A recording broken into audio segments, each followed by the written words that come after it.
bukti kebenaran Quran. Dalam Injil Barnabas. Pernah mendengar yang namanya Injil Barnabas? Mengapa umat muslim begitu senang merujuk pada Injil Barnabas ini? Mereka mengatakan bahwa Injil Barnabas adalah Injil sebenarnya tentang Yesus Kristus seperti yang disebutkan dalam Quran. Sebelum lebih jauh membahas tentang Injil Barnabas yang diklaim oleh banyak kaum muslim sebagai Injil yang asli seperti yang tertulis dalam Quran, mohon dapat dibedakan antara Injil Barnabas, Gospel of Barnabas dengan Surat Barnabas, Epistle of Barnabas. Di dalam Injil Barnabas ini terdapat beberapa kemiripan dengan Quran. Misalnya, nubuatan tentang kedatangan Muhammad secara eksplisit, Barnabas 97 ayat 9 dan 10. Pengakuan bahwa Yesus bukanlah Tuhan atau anak Allah, Barnabas 53 ayat 6. Yesus tidak mati di salib, melainkan diangkat ke surga oleh malaikat, Barnabas 215. Injil ini pertama kali diperlihatkan kepada umum pada tahun 1713 oleh John Frederick. Dan setelah para pakar Islam mendapatkan salinan dari Injil ini, mereka begitu senangnya menemukan suatu Injil yang mengkonfirmasikan Quran. Mereka menuduh gereja telah menyembunyikan Injil ini karena ketakutannya diketahui oleh kaum muslim. Namun apa sebenarnya Injil Barnabas ini? Mari kita lihat dengan lebih teliti. Injil Barnabas adalah suatu buku yang menggambarkan kehidupan Yesus, dan sang pengarang dengan jelas mengatakan bahwa dirinya adalah Barnabas, salah satu dari ke-12 murid Yesus. Naskah asli Injil Barnabas ini ditulis dalam bahasa Italia dan Spanyol, namun sayangnya naskah asli dalam bahasa Spanyol sudah hilang, dan hanya sebagian salinannya dari abad ke-18 yang masih ada. Bahkan dalam naskah berbahasa Itali terdapat catatan kaki dalam bahasa Arab. Namun tidak ada satupun naskah kuno yang pernah diketemukan. Panjangnya Injil Barnabas hampir sama dengan keempat Injil dalam Alkitab disatukan. Ketika Injil Barnabas mengutip Perjanjian Lama, maka kutipannya ini diambil dari Latin Vulgate dan bukan dari Septuaginta atau Masoretic. Latin Vulgate baru ada pada abad ke-4 Masehi. Dan rujukan terhadap tahun Yobel yang seharusnya menurut Imamat 25 setiap 50 tahun sekali.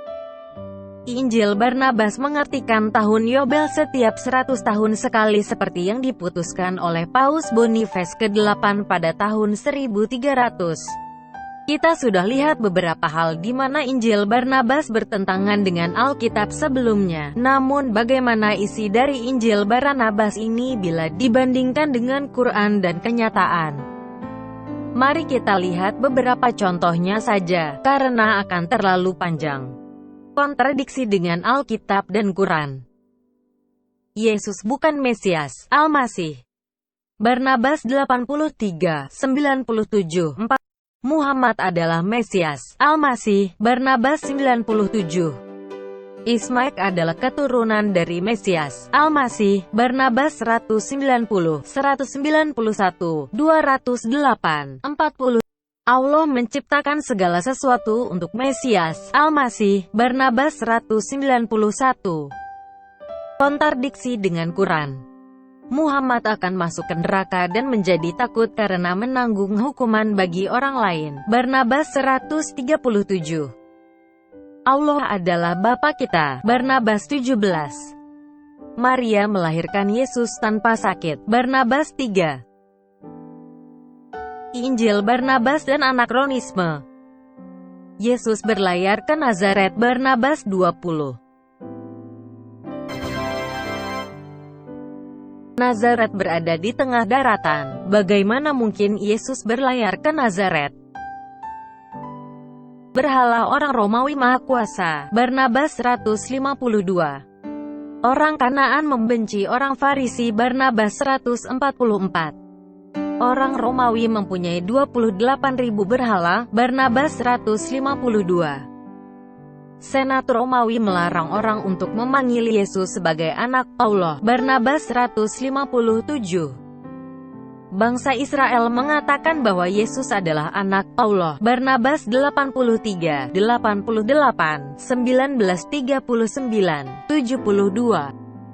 Pada bulan Februari 2012, Kementerian Kebudayaan dan Turisme Turki mengumumkan bahwa naskah Alkitab yang berjumlah 52 halaman yang ditulis dalam bahasa Syriak telah disimpan di Museum Etnografi di Ankara. Foto dari halaman muka sudah beredar di mana dapat dibaca tulisan, "Dalam nama Tuhan kami." Buku ini ditulis oleh tangan para biarawan dari biara tinggi di Niniwe pada tahun ke-1500 dari Tuhan kita. Sampai pada saat video ini dibuat, kita belum tahu apakah naskah tersebut merupakan naskah Injil Barnabas. Namun terlepas dari penemuan tersebut, kita sudah mempunyai fakta-fakta seperti di atas. Nah, sekarang Anda coba bayangkan bagaimana bila seseorang mengatakan bahwa dia sudah menemukan surah baru dari Quran kaum Muslim. Akan tetapi naskahnya bukan dalam bahasa Arab ataupun bahasa dalam Alkitab, tapi dalam bahasa Italia dengan catatan kaki berbahasa Inggris. Kemudian bayangkan bagaimana bila dalam surah baru tersebut terdapat kontradiksi dengan surah-surah lainnya dalam Quran dan juga Alkitab. Ditambah lagi dalam surah tersebut terdapat banyak anakronisme dengan fakta sejarah, misalnya melukiskan kehidupan Muhammad sama dengan orang-orang pada abad pertengahan di Eropa.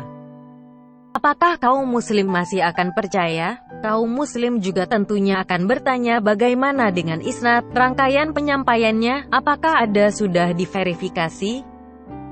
Mengapa tidak harus ditolak seperti hadis-hadis tentang Muhammad baru yang ditolak?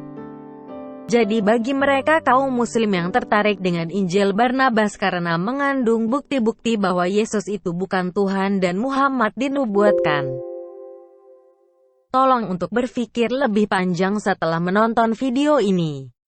Ingat tentang video yang berjudul Haman Hoak oleh Muslim yang dibuat seorang Muslim tentang nama Haman yang ada pada zaman Fir'aun, demi membuktikan bahwa Quran itu benar.